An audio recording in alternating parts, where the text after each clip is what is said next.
The sun had just risen over the emerald treetops of Congo's Kahuzi-Biega National Park. It was the kind of morning that wrapped the jungle in golden mist, and every leaf sparkled with dew.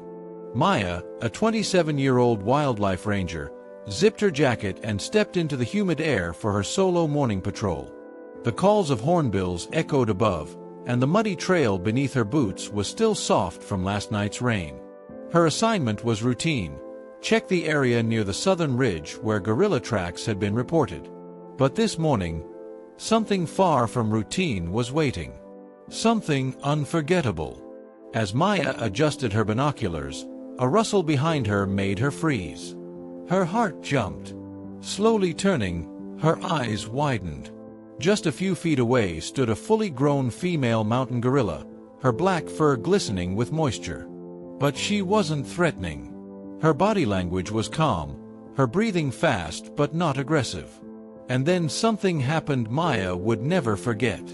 The gorilla stepped closer, slowly, deliberately, and with a heavy, trembling arm. She placed her massive hand gently on Maya's shoulder. Time stopped. There was no roar, no warning.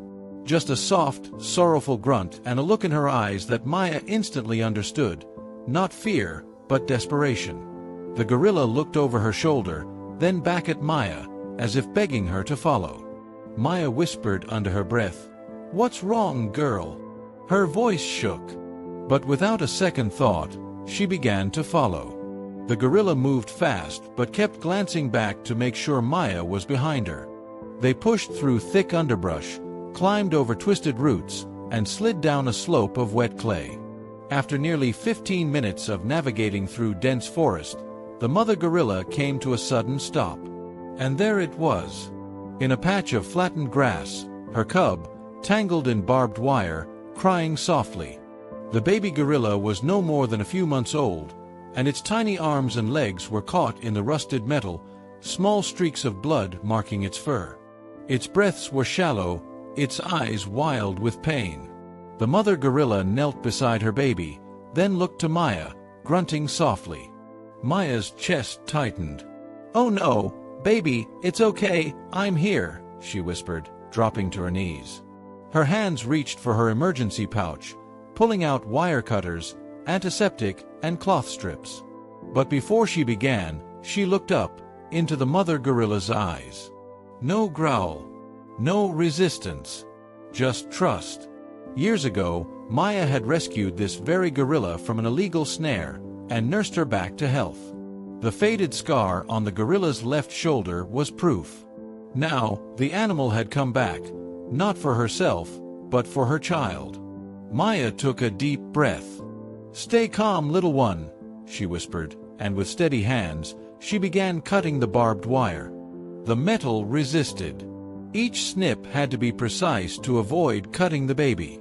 Blood stained Maya's gloves, but she worked quickly and carefully. With one last clip, the final strand of wire released. The baby let out a faint, exhausted cry and collapsed into its mother's arms. But the wounds were still fresh, and Maya knew time was critical. She grabbed antiseptic spray and cleaned the cuts, then gently wrapped gauze around the deeper ones. Her fingers worked quickly, her breath steady. All the while, the mother gorilla didn't move. She simply watched, her hand resting beside Maya's, her eyes full of fear and gratitude. Once the cub was stabilized, Maya activated her satellite radio.